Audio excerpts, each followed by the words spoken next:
2011 ukuthi inkosi yayingitshelile ukuthi angiyotshela abantu ukuthi ngoba yonke into physical inceko. Nothing is spiritual. The problem is the translation of the words. Enter into this place. Omunye ngathi what is spiritual or what is spirit? Kahle kahle. Asiqale la. Umoya engcwele is the consciousness of God. Sifunda kuphi? Kuncwadi ka 1 Corinthians. I think ku chapter 2. La lithi alikho iso elibonile noma indlebe ezwile. Lokhu uNkulunkulu akulungiselela abamthandayo. Bese libuye lithi phela ke ozokwembulela imfihlo enjalo umuntu onomoya engcwele ngoba only a man's spirit will know. Greetings. Do you want to become an epoxy expert where you know everything about epoxy, how to apply epoxy on the floor, or you want to style the floor at your home? Everything that you want concerning epoxy, just feel free to contact Mr. Epoxy, because in Mr. Epoxy we do training and we do sell the material. Our training is 3,850. It takes 2 days, theory and practical, and upon completion you get your certificate where you can apply everywhere you want. And we also have a stucco paint. Stucco paint is the epoxy that we apply on the wall. So even that one, we do have training. So for training is 1,500. It only takes 1 day. It is also a theory and practical. And even on that one, you also get the certificate. So, and everything that you want, whether you want material, you want training, or you want us to come and style your floor and do your floor, all kind of design, feel free to contact us on Mr. Epoxy. Our numbers are written here on the screen.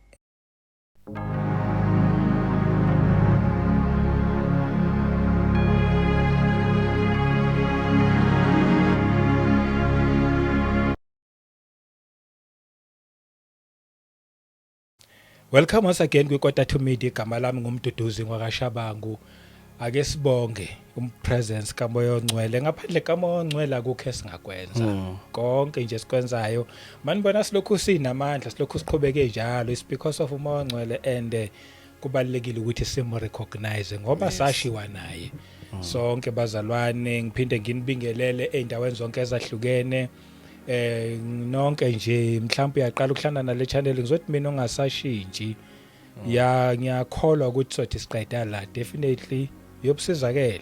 Akuhlale nje ubukele nje uzwe ukuthi uzothola ini. Mawungaka subscribe siyabonga ngaba subscribeile already.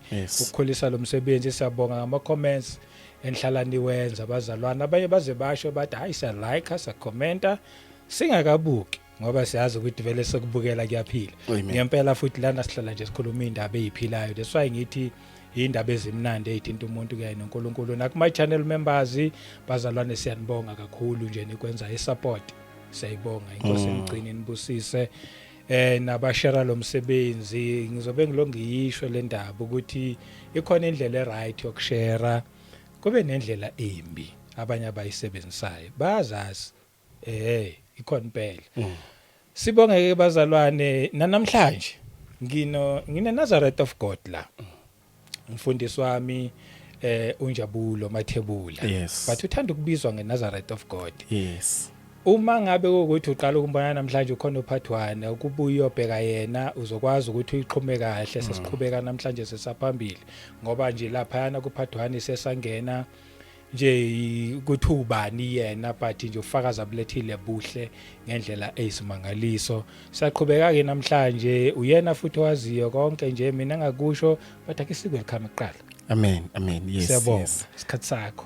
Nami ngiyabonga ngokufika once again ekhaya. Njoba usho mfundisi uthi ngiNazareth likaNkulunkulu. Kodwa igama lami liku ID. uNjabulo Mathebula. Amen. Nazareth likaNkulunkulu. Igama engaphiwa lona ngo 2011 ngiphiwa uNkulunkulu. Okay. Into enjalo. Mhlawumbe ke sesivele sesibingelele sivele siqale mhlawumbe from lapho. Then when uzobe usuyiqhubha ngendlela oyiplane ngayo message yakho for today. Okay. ulithola kanjani uNkulunkulu wayakubize like kwenzakalani? Okay, igama leli iNazareth igama elathatha 3 to 4 years ukuthi ngili-understand. Oh, Beliyindida kakhulu kimi. yes. Beliyindida kakhulu mfundisi ngoba can you imagine phela singabazalwane abazalwane they are boxed. Ngithi yabona si boxed. Anything engathi intsha asizwisisi le question. So ngenkathi inkosi ingitshela ukuthi ngiNazareth yangisa kuJoshua 13. 12 or 13. Khulunywa ngoSamson. Lithi iBhayibheli ingelosi kaNkuluNkulu yafika kumama kaSamson wayengatholi ingane. Lithi iBhayibheli mayifika ingelosi kaNkuluNkulu yafika lapha kuSamsoni kumama kaSamson yafika amtshela ukuthi uzoba nengane igama lakhe uSamson. Yes. Umnaziri kaNkuluNkulu, a Nazareth ngesilungu of God. Meaning a man that is chosen for a certain mission. Ngoba ngalezo inkhathi lezo bekungakabi nesizwe ekuthiwa iNazareth ngoba ukhumbula ukuthi kugcine sekuba nesizwe esibizwa ngama Nazareth. Yes. Yes, ubizwe ngomNaziri ngoba kwakwaziwa ngalezi ikhathi amadoda akhethekile ukuthi amadoda ay separate for a special mission or for a special something. Yabona. So besibabona kanjani ngeintshebe nangeyihluthu. Yes. Yabona and then bebagqoka white. Begqoka ingubo esibiza ngokuthi umNazareth. Yes. UmNazareth lo ngubo leyo. Yes. So bebephila kanjalo. So that's why I understood ukubo verse 5 verse 6 uyaphezulu ukuthi umNazareth umuntu okhethekile, umuntu emele aphile a certain lifestyle, adle a certain food, ayenzeni. Yes. For a mission. So what is my mission? My mission is to bring revival in the body of Christ. Okay. And also to fix certain things Yes. because isikhathi asisenaso. Yeah, so isikhathi sokuthi manje abantu bafunde baqine bahlale kahle inkosini. Yes. So that mase kuphahlake ke indaba yegathering yokuhlangana kwamabandla noma into going forward mase kuba nama tribulation nani ube uyazi wena ukuthi uhleli kanjani uqhubha ubudlelwane bakho noKristu kanjani. Yep. So izinto emele sifunde for the next couple of years. Because ukukhula emoyeni akusilento abantu abayicabangayo. Ukukhula emoyeni kunjengokukhula enyameni. Yes. It takes time. It takes very a long time. I believe mfundisi uthi umfundisi today but uqale nini khonza kune journey lapha. Yes. So iNazareth kaNkulunkulu umuntu onjalo ke. So ke omunye wangibuza ukuthi manje wawungenasihluthu Ngithi ngizoya lapho. Yebo. Yes. So ke Yeah. leyo ndaba leyo iqhamuka kanjani nama ngenkathi inkosi ingitshela ngokuthi ngiNazareth. Yes. First time of hearing that word. Before indaba ka Samson ngicacisela. First time ngizwe entabeni. Yes. I went on a journey ngashiya isihluthu. Oh. Yeah. Ngashinwe. Yeah. Angithi manje ngialigna to lento le. Yes. iNazareth umuntu sengifuna ukuthungisa ingubo kanjalo. So on a journey of researching after 2-3 years ngipractice lonto le. Ngena isihluthu impela mfundisi. Yazi mawuzogeza isihluthu ngikhumbula kahle ukuthi mawuqeda ukusigeza yamanzi azolokho egeleza lapha. Yebo. For isikhathi asabambelele ngenxa yesihluthu. Yeah. But leyo nto le yayingilethela iattack edlozi. Oh. Khumbula indaba yedlozi. Yes. Yeah, bengilethela indaba yedlozi. Okay. Ngoba kwatholakala ukuthi mandulo bekunento ecishe ifana naleyo. So every time kunjengokuthi ekhaya mawuzofaka ibhayi livusa ini idlozi. Because idlozi linabantu ekhaya bebegqoka ini leyo nto leyo. So into enjengale. Okay. Manje ke uma ngicela ngiunderstandise icovenant kaAbraham ukuthi manje we are circumcised in the heart, not physical. You remember ngesikhathi sikaAbraham the covenant would be circumcised or physical. Yes. The foreskin. So after uKristu sesicircumcised the heart. Amen. There's no longer need ukuthi so circumcise. If you circumcise it's up to you but it has nothing to do noNkulunkulu manje lento. Njalo. So nami nga understand this ukuthi there's no longer any need for a physical practice of saying that you are in Nazareth. But now you do things in truth and in spirit. Yebo. Yeah, understand. Yeah, kuyinto enjengale. Okay. Yeah, that's where the name Nazareth came in. Oh, hayi cha. Yeah. Sawuphendulile. ngiyakuzwa Yes, mfundisi hayi. Yebo. Yeah, so ke with the main message here today Yes. engize ngayo, a very interesting and also it's very controversial ngoba lento engiphathiswe umoya engcwele inzima kakhulu. Ayihambelani ne normal teachings esikhule ngazo. Because we understand nceke wenkosi ukuthi izinto eziningi zishintshiwe. That's why nama translation weBhayibheli asingagijimini nawo wonke ama translation. Ngoba ama translation lawo ayalimaza. Uyazi khona I translation NIV, I don't remember which verse. Le verse elithi I think likuluka ukuthi these demons, this kind, they come out not only by prayer but with prayer and fasting. You remember that verse? Yeah, yes. So khona ama translation angayimention fasting. Oh, aphelele Kwi prayer. Okay, So yes. lama translation mele sibe very careful of what. You can use them for study, but have that old translation like abo King James version. Yes. Lawo yes, English yes. yakudala enzima. You can mawusoxakeke you can go to that simple English, understand the context and go back to studying. Because if isenza nje we lose a lot of powerful and important things.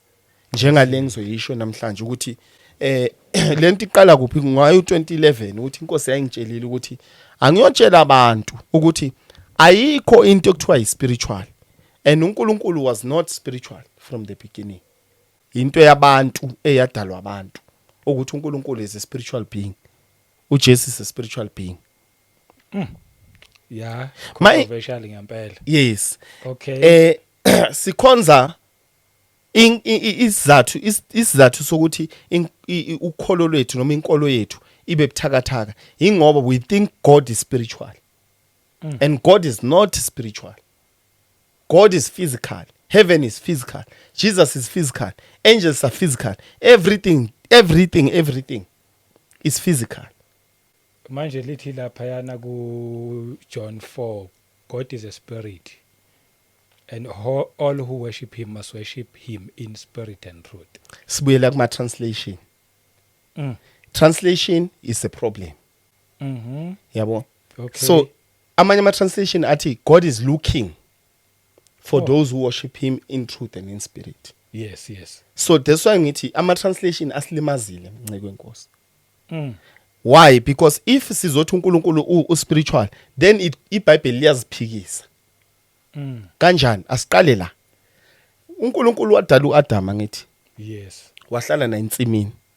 uNkulunkulu wayephila naye uAdam. Wayekhuluma naye kanje njengami nawo. Yep. Okay, omunye uzothi hayi it was another dimension what. It's There fine. spirituality. Yeah. Yep. If it was spirituality, uAdam ayexoshwa ensimini yaseEden, ubuya la emhlabeni. Alithi iBhayibheli wazalwa. Akazange. Ngoba into ewumoya izophila kanjani? Izale kanjani? So usuke ensimini awumuntu physically, wafika emhlabeni aphysically. Hey. Because ngenkathi yasensimini yaseEden, wayephila with a glorified body. Awuma kancane. Singayijahi lento. Le ifuna sambe na kancane kahle nje step by step. Yes. Okay, uAdam the time esensimini yaseEden. Yes. First of all ikhona insimi yaseEden. Ikhona. And leyo nsimi leyo thina sithi spiritual even kwayona Yes. because azange sayibona afterwards. Azange And then sayibona. uAdam ebephila khona. And then uAdam uma ngabe ngesikhathi esahlala khona. Uthi ngesikhathi esahlala khona thina kahlahle kumele sithi waye spiritual Yes. ngoba waphuma khona. Wasengena kulomhlaba ngoba lithi nje kwaba ukuphuma Yeah. nje ukuphuma eminyango endlini uphumele ngaphandle and then wabasemhlabeni kusho ukuthi waba kwi physical. Yes. Uthi khona kanjani? Insimi bengekho la emhlabeni. Ngoba ngifuna ukufundisa abantu into eyodwa ukuthi masiya kwamanye ama realities aexistayo. Time and space doesn't exist. Time and space ngikhuluma ngesikhathi mina ngeke ngikwazi ukuthi within 2 minutes ngibe sengisesowethu. Senguphi in wherever. But I will travel and in the process of traveling time is consumed. Energy is consumed within that. So space and time doesn't exist. ngale it exists la emhlabeni ukuthi ispace into esuka la eya ePitori ukusuka la ukePitori is a distance which is a space. Yes, impela. And then it will take time, which is what ukuya khona, it's a process, meaning it's time. Yes. Yizi izinto esigavina the physical reality. Oh. But when we go to the spiritual reality, that's why lithi iBhayibheli kuNkulunkulu ilanga elilodwa li 1000 years. 1,000 years, yes. And kanjalo vice 1,000 versa. years is one day. Yes. So meaning ngapha you can see ukuthi timeline is not the same. You can be in heaven within for one day. Ube so ngapha sesingcwabe edala ngaba phela it can take 1,000 years. Wena since umzimbulelo sozuyabona. So that is a thing ke ekumele si establish. And zonke lezi zinto esikhuluma ngazo ziseBhayibhelini. Okay. iBhayibheli ukhumbule nceke kwenkosi, it must never contradict itself. Yeah. Asiye kuGenesis chapter 6. Okay. Nazi ingilosi ziyafika sithunywa uNkulunkulu zazifika vele. Ziyafika ingilosi ku chapter 6 zifika zilala nabantu. iBhayibheli lithi kwazalwa idlakele. Yes. Giants were born. The giants were hybrids of human beings and the angels of God. You understand? Yep. And these people were very, very tall. Very tall. Yep. Sibona kanjani they were tall. Ngenkathi uJoshua athume to the 12 spies Oh. in the land of Canaan. Abo Caleb nabani. Mabafika lapha bathola ukuthi lezi amadoda amakhulu kakhulu. Baze babuya balethe report but sinjengeintethe lapha kulamadoda lapha. That's how big and how tall and how massive these people they were. Because they were not in a plan of God, these people. Their existence came due to rebellious. Now the question is, if ingilos they are spiritual, how is it that a spiritual being will sleep with a physical being and give birth to a physical being? Yazi ke impela manje. Yabona. Ukwenye indaba impela into nami engakaze ngayicabanga ngaleyo ndlela. Yes. Into yazi sometimes unokuyifunda eBhayibhelini. Ugcine ongazange wathola ama-answers but wamkele nje lokho okufundayo uqhubekele phambili. Angazi. So, how is it? KuGenesis 12. Funde mawulifunda kahle ulistudish. Lithi iBhayibheli kwehla 3 beings. God was with 2 angels.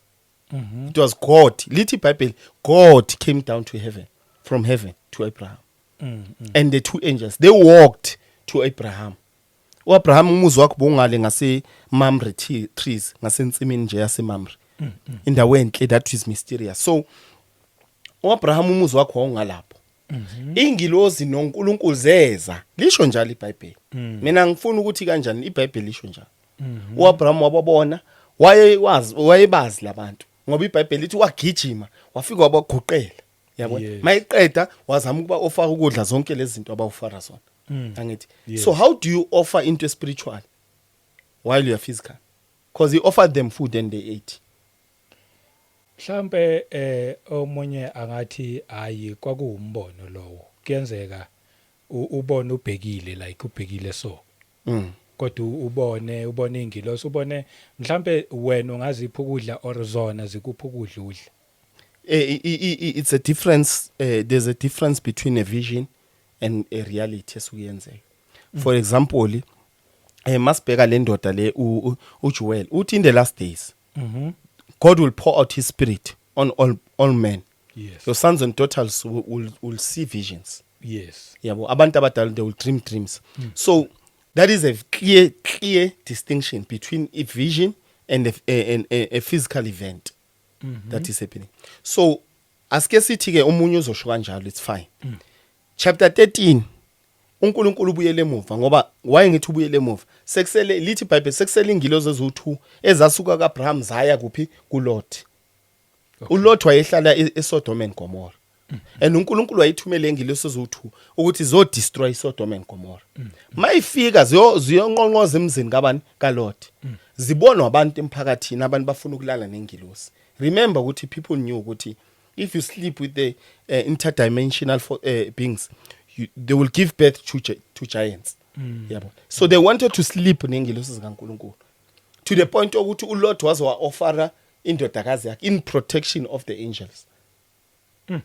So if the angels were spiritual and we say it was a vision to Abraham, why go Sodom and Gomorrah they were physical? I'm the first one ozanalent in this generation. Ayukuthi iqala ngami. Eqaleni vele kwakunjalo. Siyayivuselela lento. Yabo. Okay, ngisase confused okwamanje. Ngiyakuzwa. Yeah. So sibuyele Yeah. ke sihamba hambe sivele kuncwadi lapha sekukhulunywa ngo encwadini ka the book of Judges, I think chapter 8, kukhulunywa ngo Gideon. uGideon uvelelwa ingilosi, yamtshela ingilosi kaNkuluNkulu uthi ndoda uNkulunkulu unawo, uthi hayi if uNkulunkulu nami why sihlupheka why sigcilazeka. Yabona, why are we still facing the same situation over and over? Inkosi ingilosi yamtshela, it was a physical being that came to him. Yayimtshela. Yes. Yabona, okay siyandlula siya kuSamson, umama kaSamson. Ingilosi yafika lapha iyamtshela ukuthi uzoba nendodana ekuthiwa uSamson, umNaziri kaNkuluNkulu okhethwa uNkulunkulu. Iyamtshela imiyalo nemigomo. Umama kaSamson masehambile ingilosi intambama utshela umyeni wakhe ngoba wayengekho ngenkathi ingilosi ifika. Uthi kunendoda efikile la. Akathi kunombono ngibonile. Uthi kunendoda efikile la. Le ndoda yafika yangitshela ukuthi ngendodana yethu uSamson. So number 2, le ngilosi iyabuya futhi. I think uchapter 13. Yabuya ingilosi. Mayibuya ivela lengasestradeni uyafika uyayihlangabeza. Makayihlangabeza ubiza umyeni wakhe. Uthi nayi le ndoda yayifika eqaleni ngangokutshele ngayo. They did not realize ukuthi it's an angel. So bafika bakhuluma naye yahambisa umlayezo bazama ukuyinikeza offering. Angisazi ukudla or something. I think it's food. The angel said, no, raise an altar for uNkulunkulu and nenza umhlatshelo umnikelo to thank him for lento ezayo. Ngenkathi bayenza kanjani intuthu ikhuphuka, iBhayibheli lithi ingilosi yakhuphuka. That's when they realized this was the angel of God. Both of them they saw it physically and they wanted to prepare physical food like Abraham. Yeah. To give to that man. So if angels were spiritual, why is it that iBhayibheli lithi they were physical? Yabona, okay, mhlawumbe abantu basathe ukudideka, asijule kancane. Yeah. Ingilosi yafika kuMaria. Iyamtshela ukuthi uzoba nendodana uJesu. No Elizabeth, umama kaJohane umbhaphatisi, same thing happened. The same angel came physically to them and told them ukuthi bazoba nendodana eku Emmanuel, omunye undodana oUJohn umbhaphatisi oyosebenzela inkosi. Ingilosi yafika physical. Yeah. Ibuye iBhayibheli lisitsheleke ku chapter 17 methu. Lithi ngenkathi uJesu asentabeni ngoba yonke into physical inceko. Nothing is spiritual. The problem is the translation of the words. Mabafika entabeni lithi iBhayibheli kwavela uElijah noMoses. Yes. Azange bavele kumbono kodwa bavela physical. To the point ukuthi uPeter waqala waphanika. Wathi inkosi ngicela ukuthi ngithathe noma ihlathi nginimboze. Ukuthi abantu bangaboni lokho. Yes. uJesu wamtshela ukuthi hayi khulileke. Ngenkathi uJesu ethi akhulileke kwavela imist eyabamboza yabafana. So umuntu angabuza ukuthi bazeka how did the translation came inceke inkosi, because ngenkathi uJesu elapho mabafika naye he changed and waba in a glorified body yakhe. So these people came with their glorified bodies as well on that mountain. And they came physically and everyone saw them. So if Nceko, these people are spiritual, babonwa kanjani bakithi?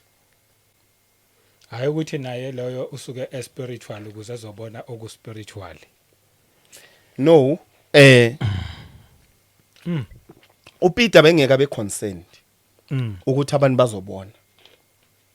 Yeah. Yabona, if it was spiritual uPeter bengeka be concerned ukuthi abantu bazobona lenhlekelele enzakala lapha. Okay, asidluleni ke siye kuncwadi ezenzo. Incwadi ezenzo isitshela ngoJesu mayiqeda ukuvuka esiphambanweni. Lithi iBhayibheli wavelela kubafundi bakhe, azange avele ngokombono. He appeared physically kubafundi bakhe for 40 days. Yes.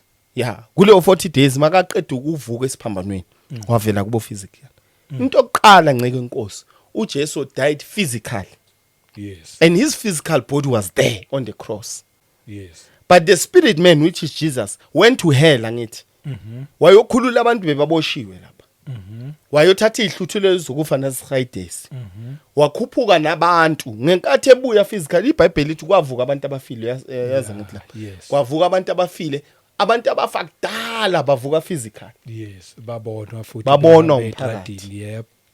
and then emva kwalokho uJesu wahamba nabo Ephesians chapter 4 lithi wakhuphuka naye nabo he led the captives yabona Captive. yeah Yes. he went to heaven with them yena he passed and went up angithi ukuze agcwalise umhlaba wonke nazo zonke indawo ngani ngoba ukhona bakhe wanikeza abantu ke iphiwo kulapho ke sekuziphiwo zokuprofita abapostoli nani angithi Yes. kodwa ke ngenkathi ke ebuya sevuka ekufeni evuswa umoya engcwele ekufeni lithi iBhayibheli wavuka physical waba nabo 40 days and 40 nights emva kwalokho lithi iBhayibheli wakhuphuka uJesu ebaqeda ukubatshela ukuthi ningayishiya uJerusalema kodwa lindani isipho sika baba size sihlale kunini ekuumoya engcwele Yes. wahamba uJesu waya ezulwini mayehamba ezulwini lithi iBhayibheli bebembhekile bonke physical ekhuphuka that's why ngithi the only man the greatest man owayenyathela umhlaba uJesu akukho kungale kwaJesu Jesus is the greatest being ever lived la emhlabeni Yep. bangakhuluma ama-Muslim bangakhuluma amandiya basitshele ngabo Krishna basitshele ngabo bani those things they don't come close to Jesus Impela. uyabona ngoba uJesu was the only physical being that went to heaven physically Yes. uyabona while babhekile lapha iBhayibheli lithi kwavela ingelosi ezo2 azivela ngombono zavela wonke umuntu wazibona zathi madoda aseGalili lenkosi eniyibona ikhuphuka la izobuya the same way ngendlela ahambe ngakhona uzobuya the same way uyayibona lento leyo Yes. so bahamba ingilosi zihambe ke nazo zihambe nenkosi yamakhosi angithi sharp kube right kuzofika ke isikhathi lapho enceke inkosi ngoba ngifuna abantu ba understand umlayezo ngoba ngifuna I perspective counts a lot Yeah. from the kingdom of darkness two things matter information matters embusweni kaSathane number 2 perspective how you look at things Okay. matters a lot cause ubonile ukuthi njengoba sakhuluma ku part 1 ukuthi kunabantu abaningi abantu abamnyama abathi inkolelo kaKristu ngeke bayilandele ngoba inkolelo yamaJuda Yeah. akusiyona yethu yabelungu so I perspective how they look at things number 1 number 2 the information they got is the one that changed how they look so inkosi yayingithathile ngibonisa ukuthi there's a serious wave from the astral forces that are causing people not to understand the true Bible the way it is Yep. it's a mission and a project that was launched from the kingdom of air yayibona ukuthi bakwazi ukuthi benza abantu uyifunde kahle into ethi physical but wena uthi hayi it was spiritual Okay.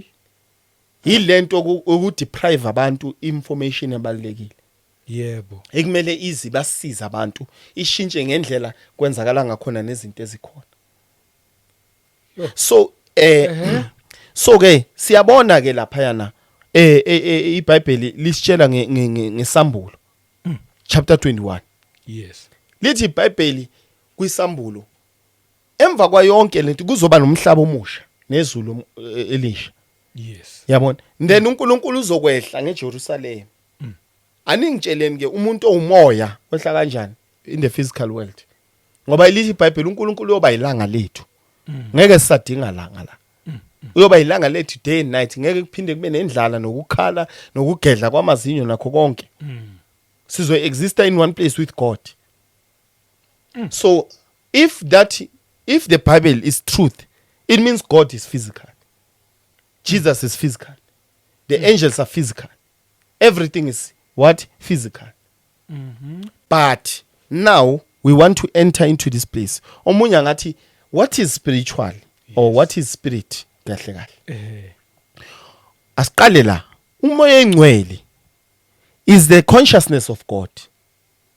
Sifunda kuphi kuncwadi ka 1 Corinthians, I think chapter 2, la lithi alikho iso elibonile noma indlebe ezwile lokhu uNkulunkulu akulungiselela abamthandayo. Bese libuye lithi phela ke ozokwembulela imfihlo enjalo umuntu onomoya ingcwele, ngoba only a man's spirit will know. Like umoya wami if ngicamba manga deep down khona into ezongitshela ethi unamanga. Yeah. Ngoba umoya wami will know the truth. Meaning when you have the Holy Spirit you will know inhlelo zikaNkulunkulu ngempilo yakho noma inhlelo nje uNkulunkulu anazo ngomhlaba. Yes. So umoya engcwele is the consciousness of God. Remember ukuthi the mind is governed by three things. Consciousness, subconscious and unconsciousness. So within that, Yeah. uNkulunkulu ufuna ukuthi abantu ba develop i-consciousness yakhe. That's why likhuluma nge-nature kaNkulunkulu. Yes. Ukuthi i-nature lifanisa i-nature kaNkulunkulu njengokubaptizwa ngomoya engcwele. Because uma ubhapatizwe ngomoya engcwele, you adopt and you begin to have the nature of God. Your consciousness it becomes changed by what, bazalwane? By izwi likaNkulunkulu. Romans chapter 12 verse 1. Yeah. Let your mind be renewed by nothing but the word of God. Yes. So now the word of God comes in, Nceke Nkosi. And the word becomes ma izwi lingena kuwe njengomntana kaNkulunkulu.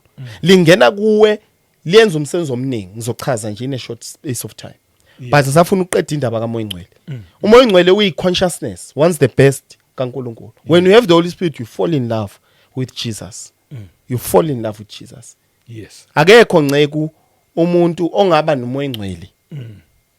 Ashiwo uMoya Engcwele futhi. Khona inkinga ngathi singabazalwane. Ngoba iBhayibheli is nothing but the truth. Lithi iBhayibheli, those who are born of God, they will overcome the world. So a person who has the Holy Spirit must overcome the world. Yes. So why are we not overcoming the world? There must be, yazifanele senzeni Nceke Nkosi.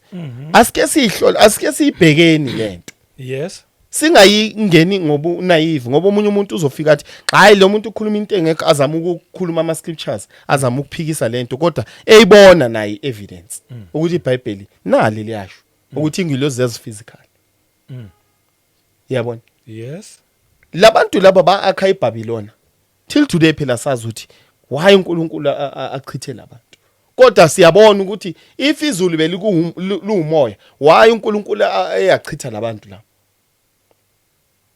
Cause uma ngabe lu umoya bebengeke baze bafike. Bengeke baze bafike. Bebazo akha ama skyscrapers, bakhe whatever. But labantu uyabona ukuthi khona into bebayihlosile ukuyibheka la. And uNkulunkulu wafika waconfuse ulimi la. Yes. Because they were about to discover a lot of things. Uyabona njengamanje makubheka kuma microscope, they can see a lot of things, these people. It's just they will never tell us. Kona izinto ezileaked ukuthi phela la Nceke Nkosi akekho umuntu okaphuma emhlabeni. Akekho, ayikho into zama moon landing nani azikho, existing ngisho into eyi1 ngoba mina inkosi ngikathi ngibonisa umhlaba ngibonisa ngendlela oakhwe ngakhona. It's very complicated. No one, it's mysterious. Ukuthi umhlaba uakhwe kanje. It's not square, it's not round, it's not flat. Uakhwe mysterious lo mhlaba. And ilanga lihamba locally. Yabona, ilanga ayikuthi lingomunye umhlaba or in li within the planet. Yabona. So izinto inkosi wayengibonisa zona. Yeah. Umoya malithi worship God in truth and in spirit. There's an error there, because the worshiping God in truth and in spirit, it becomes a contradiction of what I'm saying. Because how do you worship into ngomoya into physical? Because when we speak about ukuphila ngokweqiniso, lithi worship him in truth, meaning ukuphila ngokweqiniso, that's a physical practice that you do. Angithi Nceke Nkosi. Yep. Ungathukani, ungahamba ulala, ungabi violent, is a physical practice ekumele uyi-observe. Yes. Ma umntana kaNkulunkulu. And then the spirit it means total concentration. It doesn't mean what is invincible. Because why ngisho kanjalo? Igama elithi spirit libuya ku-Latin lithi spiritus mangil research ngikathi inkosi ingitshela ukuthi ngil research spiritus. So spiritus means what? Life, breath. Oh, Into right, into yokuphila. okay. So meaning uNkulunkulu ufuna simkhonze ngomoya ngeqiniso nange total concentration. Total concentration kanjani mfundisi? Your mind, your heart, your body must belong to God. That is the spirit ekhulunywa ngaso. Okay. Because ukhumbule Nceko, if ngibheka owesifazane ngamehlo enkanuko angibonanga. Wonile. So is it ngimbheka spiritual or ngimbheka physical? Physical. So it means it's a total concentration, and it's a total concentration on the Lord, looking on the Lord, focusing on the Lord, focusing on the word of the Lord day and night. Yinto ekumele idlale engqondweni yethu. Oh. Sesibuyela lapha ingqondo igavinwa izinto ezintathu. Conscious, subconscious and unconsciousness. Consciousness is when you are sibhekile kanje. Lento enzakala I'm conscious. I'm consciously aware. Number 2, mangilala. Sekusebenza the subconsciousness. Yeah. The subconsciousness is the one that is connected to the dream world. Yes. You understand? That's why uthola ukuthi Nceko Nkosi mangikhuluma ngithi I'm a failure mina ngizohlupheka angivele ngihlupheke manje. Ngizohlupheka kusasa. Yes. Because kuyoqala kudlule kuphi information yongena ku consciousness iye ku subconsciousness. Mangivuka sengivuka lento bengikhuluma exists within my blood. And then unconsciousness is whereby mangilala every time mangilala the same thing happens. Lento eqala ku consciousness iye ku unconsciousness angithi then iye ku subconsciousness bese ibuyele ku consciousness. In other words mangithi manje I am of God, I'm a child of God, I love Jesus. Ngimeditate kuleyo nto le the whole day. Yes. Mangihamba ngiyolala lento engikhulumile isusuka from the conscious part Yeah. iya ku unconscious part of the brain, and mayisuka ku unconscious part iya ku subconscious. Subconscious kula kuhlala khona the previous information esilokho esimeditate idigestwa lapho. Bese izobuya imanifestation yakhona sesibona ku physical consciousness. Yes. The consciousness engisho ukuthi ngiyayiphila. Yeah. So, meaning masikhuluma ngomoya, we are not speaking about into invincible. Sikhuluma ngepractice fully concentrated. Meaning your whole mind, all the functionalities engqondo yakho zi fully focused. All the parts of your heart are fully focused, and the whole body. That's why your bodies are what? The temple of God. Yes. Meaning we are speaking about the full concentration. We worship Him in truth. You must be truthful. Yeah. And the truth is being practiced. It practice of physical. Yeah. And also the spirit. We are speaking about the full concentration part. That's why ukuthandaza is like putting airtime. Mawusindisi ufana nomuntu one airtime efonini ofonela ngisho iphoyisa ofonela ngisho ubani for usizo. Umthandazo wethu masindisiwe sinjalo. That prayer is words that are going invincibly so. Yes. But they go, that is a communication point Oh. through ubani inkosi uJesu. Yes. God can hear our prayers sila emhlabeni yasezulwini no matter the distance. Yes. Ngenxa kaJesu. Meaning if you pray, your prayer izophelela la emhlabeni. Because when ufana nomuntu ofonayo ongena airtime. Yes. So lento le spiritual is not spirit. I hope ngichazile, but ngichaze complicated I know, but I hope ngichaze kancane umuntu angalalela video kaningi azokwazi uba ne better understanding. Yeah. Yokuthi ingqondo words amazwi Nceko Nkosi yakha. Yeah. That's why iBhayibheli consists of a higher frequency. Why ngithi higher frequency? Every word that is breathed lapha liphefumulelwe ngomoya oyingcwele. Yes. Angithi so li exista in a higher level iBhayibheli. Yes. So mawufunda iBhayibheli ulifunda Nceko lamazwi lawo ngayenza example ngawo ukuthi uma lokhu uqalekisa ukhuluma into ukufa yiko kokulandelayo lento ekhuluma into ekulandelayo. Yes. Angithi so if manje mina ngifunda iBhayibheli word to word and I study the word, all the information comes into the mind, which is conscious part of the brain. Angithi Yep. and then sengiyahamba ngiyolala ebusuku lamazwi ayasuka yakuphi subconscious part of the brain Yes. angithi sengilele mangizophaphama sawaye kuphi subconscious part lapha ku conscious part sekukhona enye into ehlukile sengu amazwi lawo asebenza ku subconscious part azohamba ngama receptors yabona abayenza science bangangichazela kangcono Yes. ukuthi information ihambiswa ama receptors that's why uthola ukuthi mawulimala enyaweni inceko Yes. information iyagijimiza engqondweni ukuthi hey ulimele lapha on that particular area. Yes. So meaning the words of God, when you read and meditate on the word, your subconscious part, the words will be taken by the receptors into your blood system. Now the word of God will exist within your body. And the blood system uyazi ukuthi igazi linikeza umzimba a physical body impilo. So igazi lakho will be embedded with the information of a higher frequency, which is the energy of God, the Holy Spirit. And they will exist within your body. There's some more no more ingcwele. Into eyiningi akumelanga kahle kahle nceko. Attackeke uma nomoya ingcwele. Yeah, kumelanga uphuphu ulalwa yilwane, phuphu udliswa. How the part of overcoming ingena lapho. Si overcome sihluleka kanjani singabantwana baNkulunkulu? Yeah. Yayibona le. Ngiyakuzwa. Ngibuza ngalendlela mhlambe soze silokho si understand. Yes. Amadimoni wona ayini? Spirits, physical, yini? Amadimoni. Amadimoni aye metaphysical consciousness of fallen angels, like for example Nceko. Ingilosi zalala nabantu ziboshiwe zonke as exist. But ngenkathi zilala nabantu zadlulisa energy leyo. Sorry, zadlulisa leyo nto le efomekayo.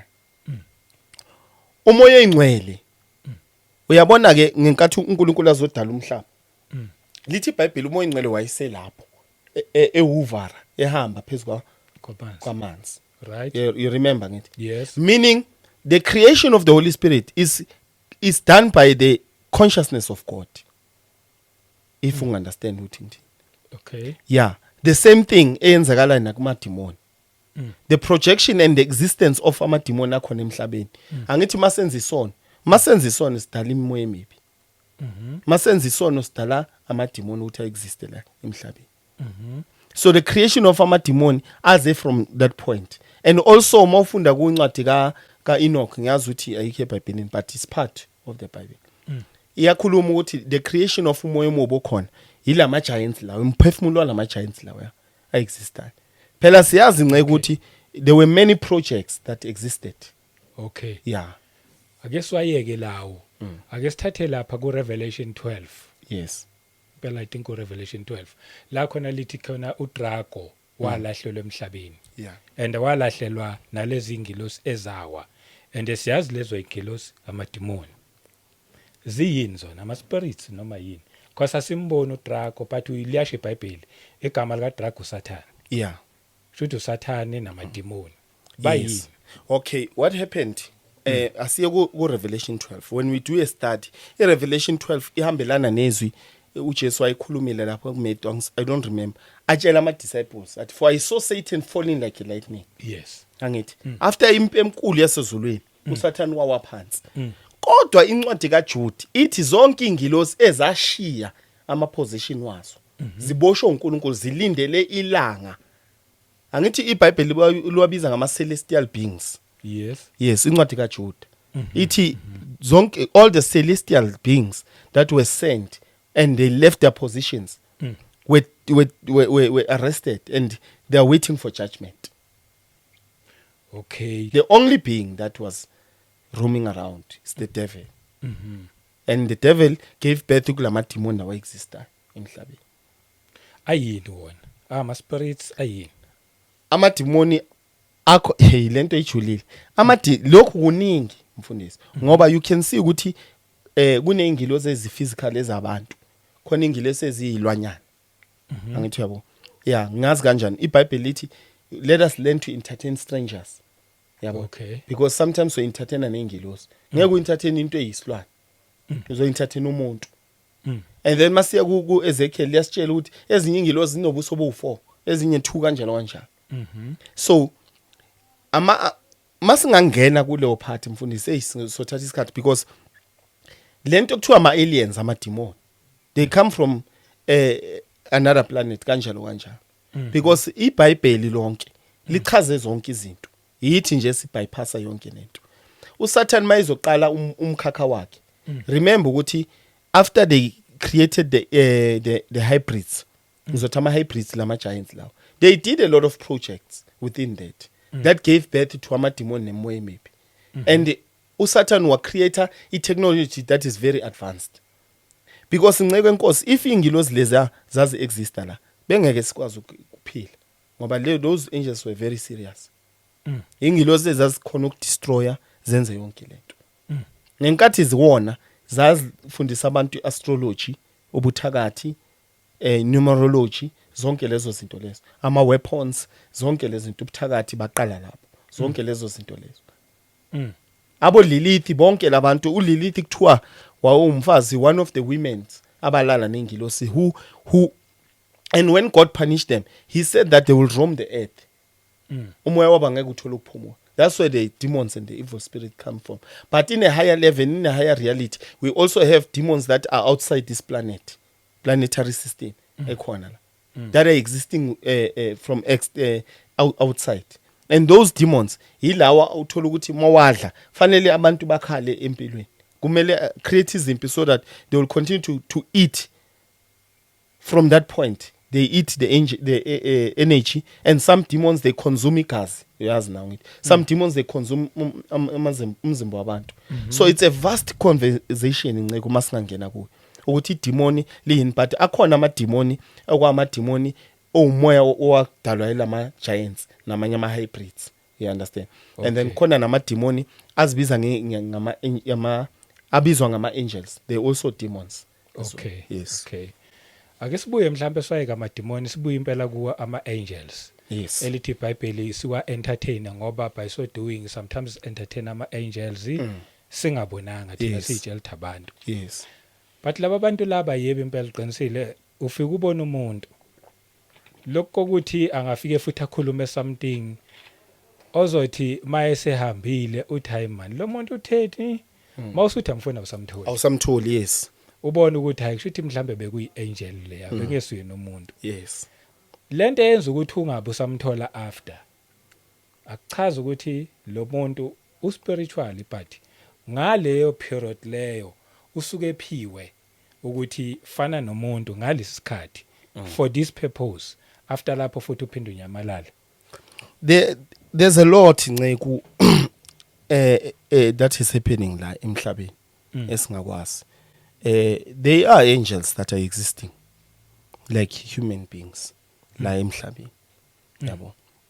There are many personalities that are existing. That's why incwadi ka Romans chapter 8 is one of the mysterious books ezikhona. Leya verse leya part leya passage ithi for the world has been waiting for the revelation of the sons of God. It's not a light statement. It's a very, very serious statement. Ukuthi the world has been waiting for the sons of God to be revealed emhlabeni. Who will serve God, who will do the will of God. There is a lot that is happening emhlabeni. It's just ngoba si limited. Angifuni nokungena kuzo kakhulu ngoba I believe yethu abazalwane is ingenye indlela kwamanje. Ngiyakuzwa. Yeah, but into esizoyisho nceke ukuthi ingilozi ziphysical njoba sasibonile and ne rapture mayenzeka izoyenzeka physical. Yabo that's why lithi abantu bazobe bahamba entsimini bobabili oyiwani uzothatha umunye asala. And ukuhluthwa komuntu njengo Elijah wayehluthiwe azange ahluthwe kwashiya umzimba. Angithi Elijah wahamba physical. Wayekhaya ezulwini physical. So the only reason that is making us not to see these things nceko is because of the spiritual level esikuso. Yabo. A spiritual level. That's why inja can see angels. You know inja can know if a disaster is going to happen next week. It will know.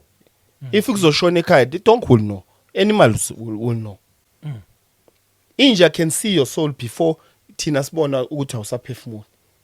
Yabo, because why? Lezi injas ama abilities lezi injas now. So thina we had those abilities in our glorified bodies ngesikhathi sika Adam, but now ngenxa yesono masizalwa vele sesilimited.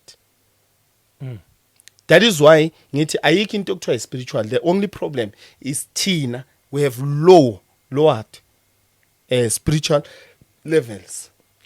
Is it not ukuthi mhlambe kumele ayuthi ngiyacorrect ngifuna ukuthola iunderstanding. Kakhulu yes. Akumelanga mhlambe uthi the spiritual life iyona more reality than this physical life.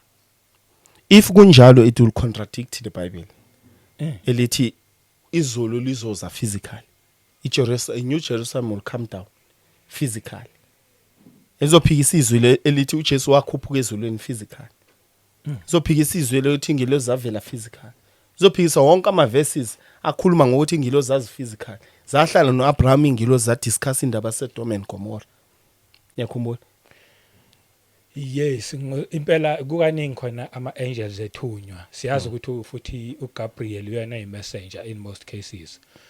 But omunye uzothi yebo phela uNkulunkulu manga befuna. Uzoyithuma ingelosi ukuthi ayifiki ibe umuntu.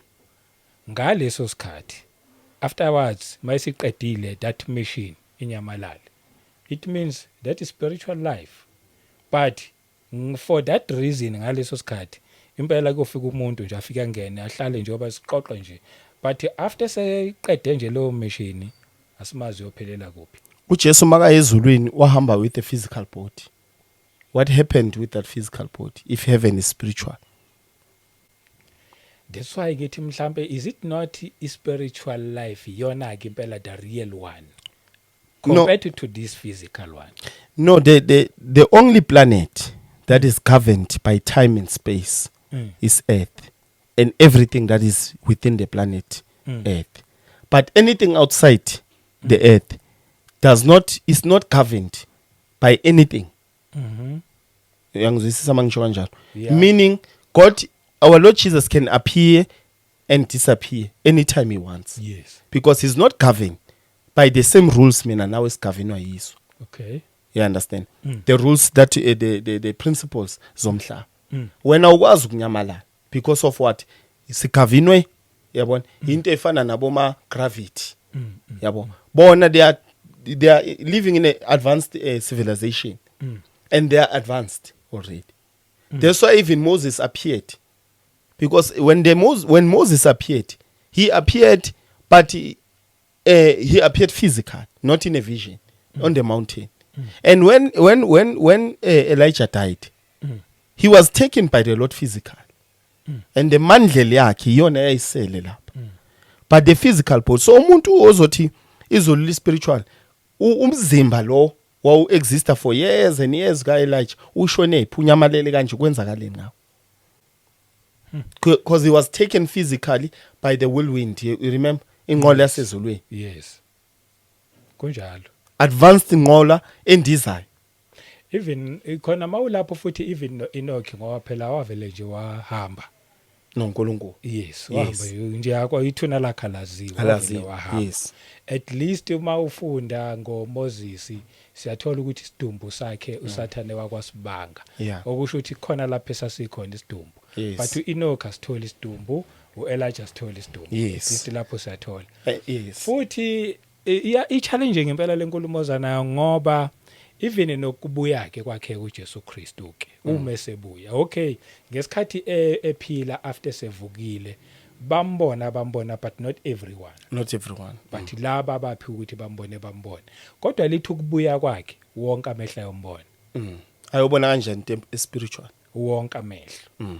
Kushuthi nalabo bangamfuni laba nje like anything spiritual abangayifuni inhlobo nje kodwa that day bayombona.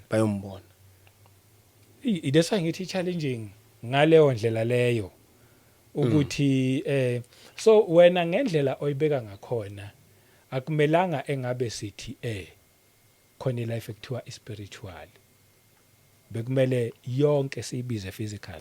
I-spiritual in a context yokuthi sikhuluma ngento fully focused Okay. practice a fully focused. You understand? Okay. That a practice that is generated from a fully conscious, a fully focused mind, heart, and body. Oh. From that point, because if isizothi is yonke into physical, I'm not talking ukuthi mele must cons ngoba noma sithanda za physical, yonke into senza physical. You understand? Because it's about the physical practice. Because noma ukhona umuntu ozothi mina angifundi iBhayibheli kodwa ngikhuluma noNkulunkulu enhlizweni ayikho lento leyo. Yabona? Lithi iBhayibheli siphimisela ngithi egameni likaBani lika Jesu. Yonke into esicela egameni lika Jesu izokwenzeka.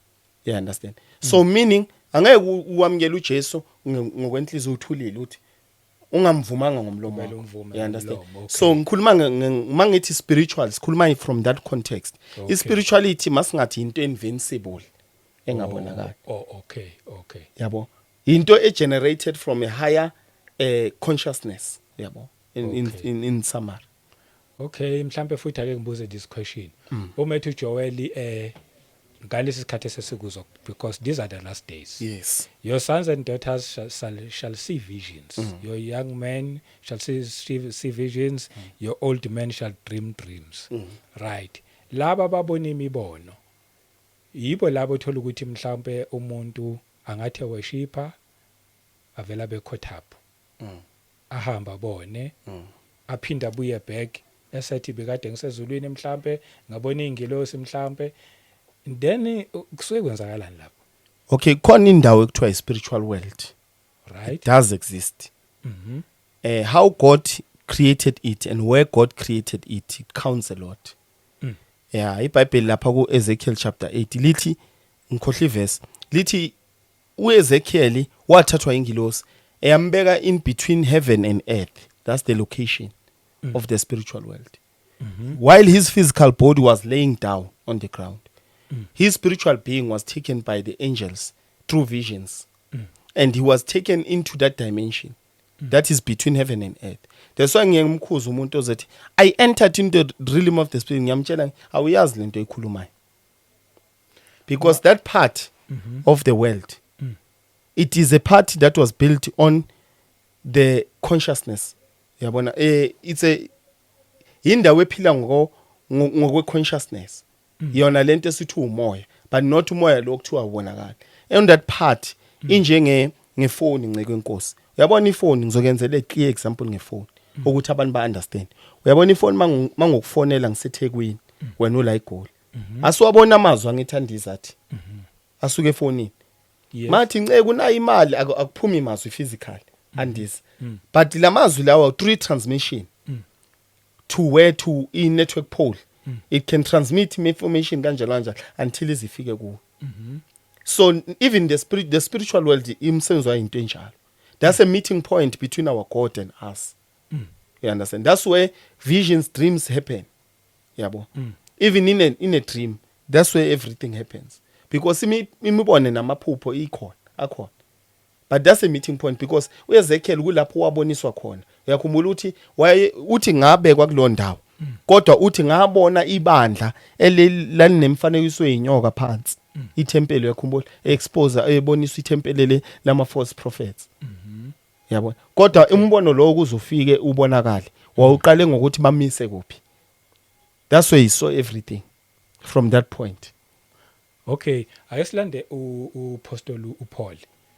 Uthi ukhona engimaziyo, I don't know whether in the body or out of the body, but masifunda ngalomuntu amaziyo sabona uzisho yena. Owahamba wazofika kwizulu lesithathu. Uthi izinto azibona lapha ya ezinye zaza kuvumeleka ngokuthi angazikhuluma. Exactly, yes. Yeah, there's a lot of things that are happening. You see even himself. He was so confused. Ukuthi uhambe physically or uhambe ngokamoya na. That's how real these things exist. Oh, okay. Yabona, number 1. And number 2, mayifika phela ezulwini waphiwa the glorified body. Into eyamconfuse ukuthi he can still see himself ukuthi uMapostle Paul noma ingale. And he can see as real as umhlaba wethu.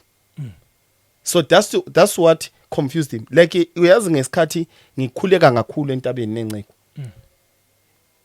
imimoya emibi ngibone ngathi iba physical from that perspective yabo ngendlela engangibona ngakho so yonke into eyayenzeka mhlawumbe umcabango wakho ukuthi ucabanga umcabango wakho I would know ukuthi ucabanga yini yabo maybe uyasho uthi unceke ngiyabonga hey man hey uNkulunkulu but deep down uthi hayi unceke false prophet I would know ukuthi uthi Okay. at that time you understand so lezo zinto lezo they exist ngoba everything that is here is full of energy whether trees or in everything is full of energy so that's why even words carry energy even the Bible carries the highest energy yabona so uPaul wayedidekile ngoba lezi zinto lezi mawufika ezulwini ngeke ukuthi izulu liwumoya you'll see that it's physical is everything is physically as real as this it's just ukuthi ikwenye planetary system and igoverned by different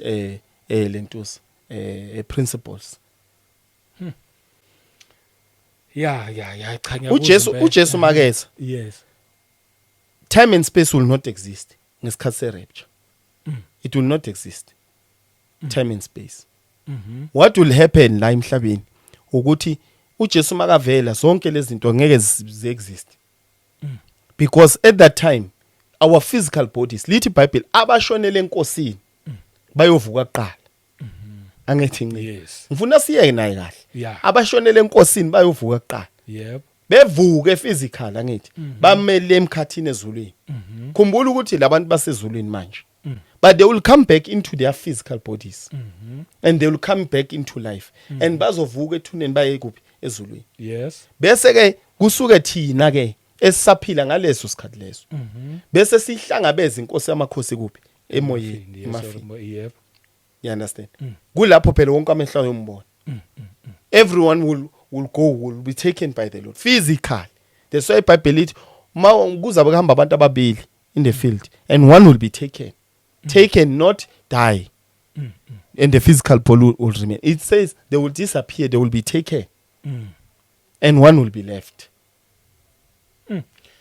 ya khona ikhomba ubu reality bubakho uNkulunkulu like mhlambe masake se reverse nje sibuyele back before in the beginning God created before that in the beginning there was God already who was there and he is so real yes before he will start create he is so real and thina siyazi ukuthi si creation yakhe yes it means impela ubukhona bakhe buyi reality ngendlela exakile than this reality thina siyibonayo manje esibona yes sibiza ngereality le but khona this reality eyamampela ngoba uyazi ukuthi futhi abangeke bafuna ukumamkela uJesu bayoyithola ipunishment ngelanga leliya lokuthi manje sebethathwa beyofakwa echibini lomlilo la lithi khona kuyobe kukhona ukukhala nokugedla kwamazinyo abanye baye basho abantu bathi awu umoya ungaya kanjani uyosha emlilweni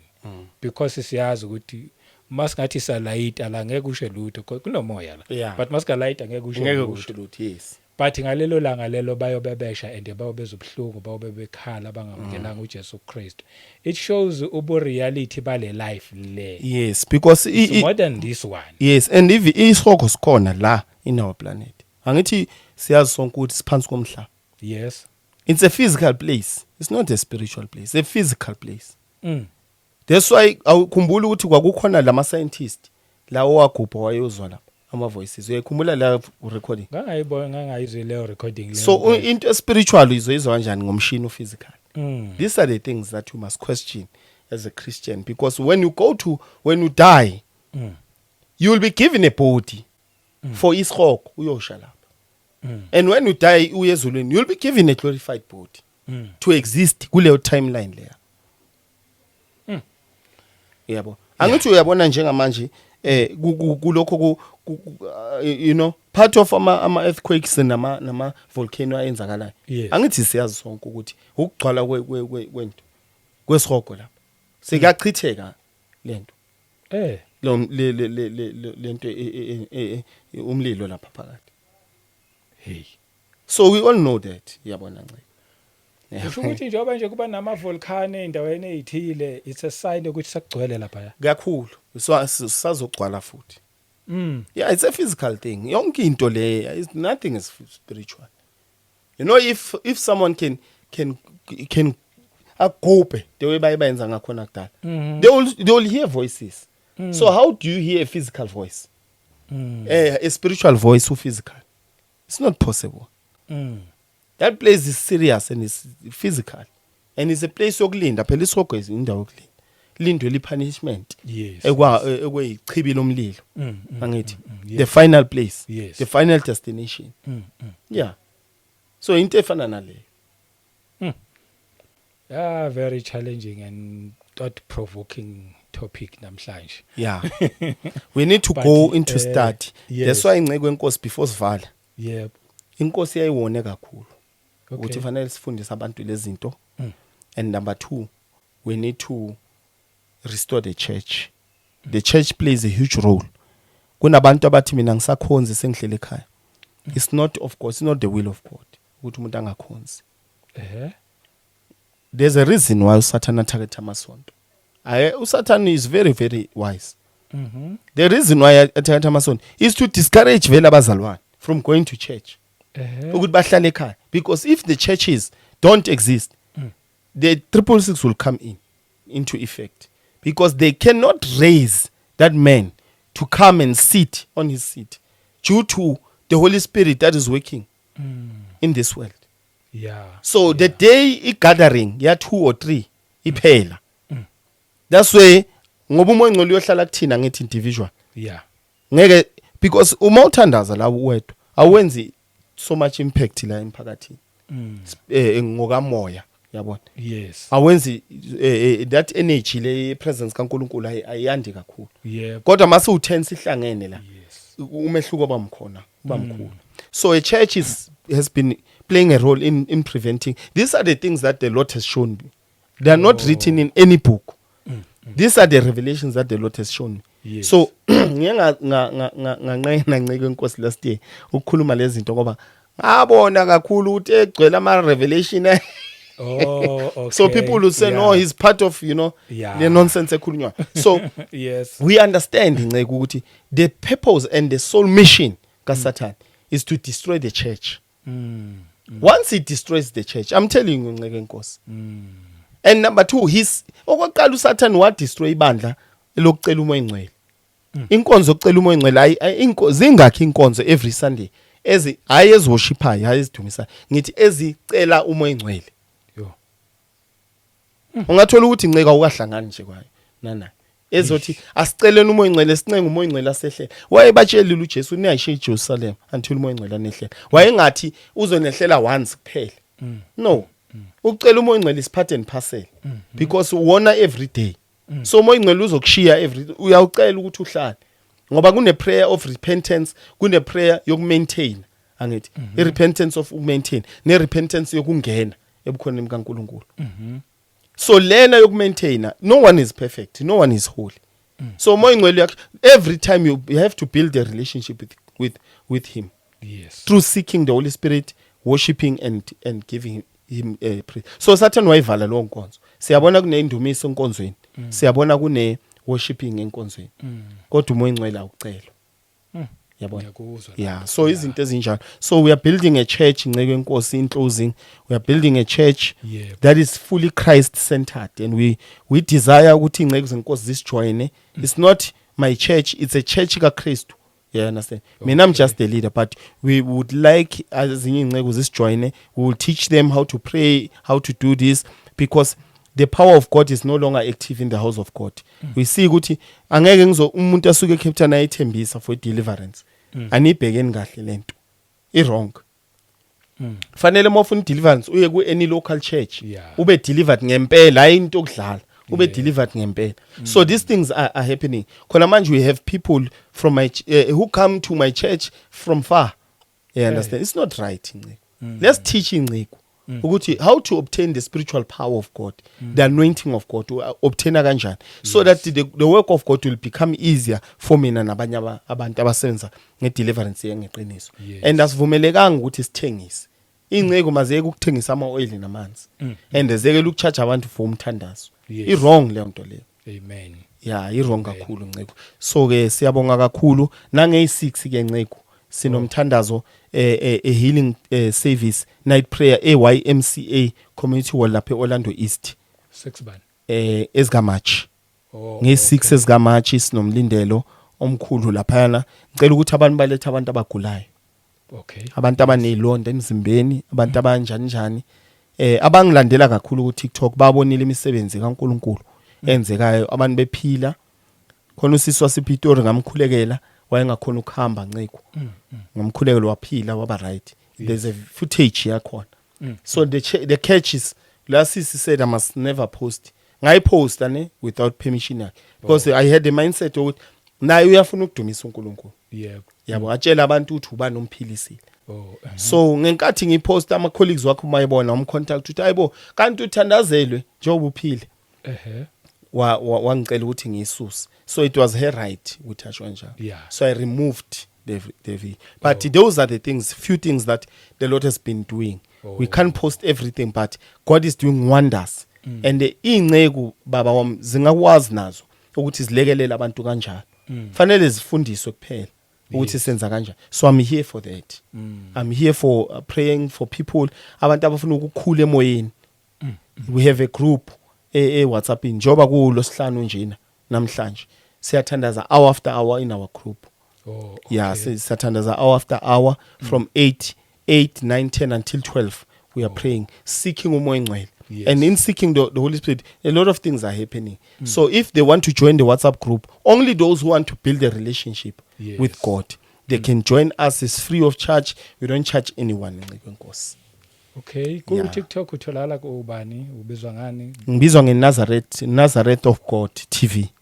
Oh Yeah, ngiyenza ama live twice a week. oh Ku TikTok njenga today ngizoyenza i live kulosihlanu. Yes. all right. And then kuma contact ba contacta kanjani for more info kulokho sokushilo? Yeah, to those who want to join our WhatsApp group kakhulu ngibamema kulo party, ngibamema kulo party nasenkonzweni. But yokuqala I WhatsApp group esinayo Nceko kuba sibiza nge-spiritual independence, because we are teaching people how to be spiritually independent and depend on the Lord. Ukuthi bangathi banjalo bafuna imithandazo nama deliverance siba lekelela kanjalo. So siyatholakala ku 069 426 4376. Only those who are willing to grow spiritually, not abantu abathi bafuna ukuthandazela all the time. No, sikhuluma ngabantu abafuna ukukhula, abafuna ukwazana noJesu. Yes. Abafuna abathi mina ngumzalwane ngisindisiwe, ngihlushwa yilwani ngiyenzani, ngifuna ukufunda okulwa, ngifuna ukufunda ukuphakama emoyeni kanjalo. Yabona. And then we have a church yethu lapha eThembisa endaweni ekuthiwa iSivane. Khona umama ekuthiwa uMam Gabsile on a home. Umama Gabsile cause. Yes, on a home. Okay. Yes, inkonzo yethu ilapho, located lapho. Yes, ilapho inkonzo yethu eSivane ngaseNyiko Primary School, opposite iNyiko Primary School. Osukela uSoweto ugibelayo angasifonela somnika ama directions kuye 069. Yeah. All right. Yes Nceko, yeah, into enjalo. Ngo11 siyangena, ngena ngo11 inkonzo. Okay. Yes. I know kulungile. Amen. Siyabonga kakhulu ngalokho osusisharele khona. Usenza simfune kakhulu uNkulunkulu. Yes. Usenza impela nje ukuthi masiyibone indaba yakhe ukuthi imore real. Yeah, khona sometimes ngempela mangabe ungathi spiritually kubukeka sengazathi yeah, okay. Inkolo yabantu. Yabona. Yeah, ngazathi ayinamandla kanti hey inamandla indaba kaNkulunkulu impela. Siyabonga. Nami engakusho nje ukuthi ofuna ukuthatha uJesu nje impela mthathe. Kusaseyile ithuba leli mawusaphefumula, especially nje mawusaphila usukusasenenhlanhla. Mthathe ngoba ngale kwethuna akasekho umuntu okhuluma nje ngale kwethuna. Yeah. La emhlabeni ikhethile. Ngale kwethuna uyolandela lento ikhethile nje. Uyoya mhlawumbe usesihogweni awufuni ukuya lapho but wakhetha nganathi awufuni Jesu. So mthathe nje impela kubukeka ngazathi kuubulimanyana lento silokho sidlulisa le message thatha uJesu. Ngimungamthathi uyobonga ngalelo langa ukuthi hey nangisiza nalokho niyibelesele lento. Bese ke thina ke sesakhetha vele ayahlaleni impela masuka la sizoyapi. Kokho la singaya khona. Jesu Kristu inkosi. Amen. Unawo umanye amazwi okugcina mhlawumbe? Yeah, in closing, bazalwane, everything I'm saying is Christ-centered. Yes. All the message is just to revive the church, to revive that child of God Yes. that is always questioning themselves. ukuthi kahle kahle kwenzakalani. We are here to revive and tell them that Jesus is real and Jesus is alive. Jesus loves them so much. Amen. That's why asivusile uJesu uyabathanda kakhulu. Yeah. Into ayifisa uJesu uthi masifundeni ukucela umoya ingcwele kakhulu.